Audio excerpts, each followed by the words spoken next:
There's no question as we go into next year, we'll get his inauguration. We'll see what happens with his appointees in terms of approval process through the Senate, et cetera. But essentially, what we're looking at here as we head into 2025, in our view, is a perspective where we have to be prepared for some uncertainty around Trump policies. Obviously, tariffs is a double-edged sword for depending which side of the pond you're on this. But all told, what we're getting at here is that we're entering a period of post-election policy uncertainty. As we see a bit more clarity as to how the policies shape up and shake out, we think on the other side of that, as we get past the first quarter into the middle part of the year, policy uncertainty becomes policy opportunity. With that becomes more conviction in 2026 fundamentals. Ultimately, that drives the S&P for the better part of next year. The problem is, Scott, that there's a load of private jets parked at, Palm Beach International Airport, and there's a huge queue of limos all the way to Mar-a-Lago, where everyone's paying homage at the southern White House at the moment. But I've got this horrible feeling that the market and those business CEOs and all those tech CEOs, the ones who didn't used to like him, like Zuckerberg, those ones, that everyone's lost their collective head and everyone's ignoring some of the downside potentially. Are we just losing our collective ability to analyze these policies and the ramifications for the US economy down the line? Well, the way we've been talking about it is that we're in a no-cycle world. So we're still navigating our way post-pandemic in the 19 and 20 lockdown phase. So the way we see this setting up is that it's different from most cycles. You've gone from inflation to Fed response, i.e. rising interest rates. We're now seeing a pivot out of the Fed. Now you enter the 2024 elections, and we've got a new political regime coming in. All told, there's lots of uncertainty that has been unfolding.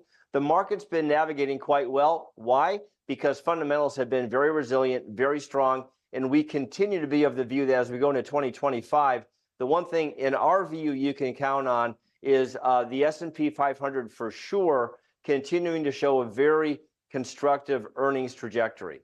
But I get that, Scott, but there's one or two other things that might overwhelm that, including the CBO projections, which talk about 122% of debt to GDP by 2034. Don't get me wrong, I'm not getting political here. Biden's administration did nothing to address the debt and nothing to address these enormous deficits. But the problem is the CBO says this could really start revving up. And the debt bill for the United States, it's going to wipe out Doge, isn't it?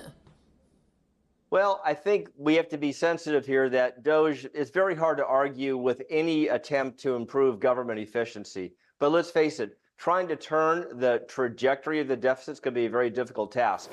In our view, in our outlook for 2025, Steve, you're spot on. We're looking for a mid-single digit return, which seems paltry on the heels of two back-to-back 20% plus years.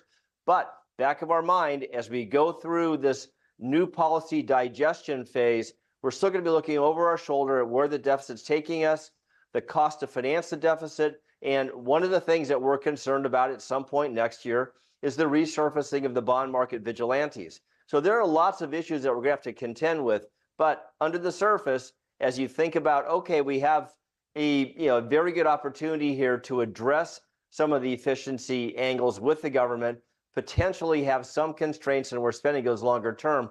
The market's going to take its cue from that from a longer term trajectory as well. All told, you're spot on. I want to get back to your comment earlier on NVIDIA. We began arguing in September that NVIDIA becomes just another stock, albeit a significant weight within the S&P. But what you begin to watch for is the second derivative effects of their ability to beat and raise estimates. Combination of all of this, Steve, is just to kind of circle back in terms of the outlook for next year. Still quite constructive on the aggregate index level earnings outlook for next year. We think earnings growth convergence across the styles from growth to value, and as well as down cap into small mid cap, all set up very well. But bottom line, we are looking at a very extended sentiment circumstance. Our Lefkovich index is clearly in euphoria. Typically when in this level, forward 12-month returns are negative.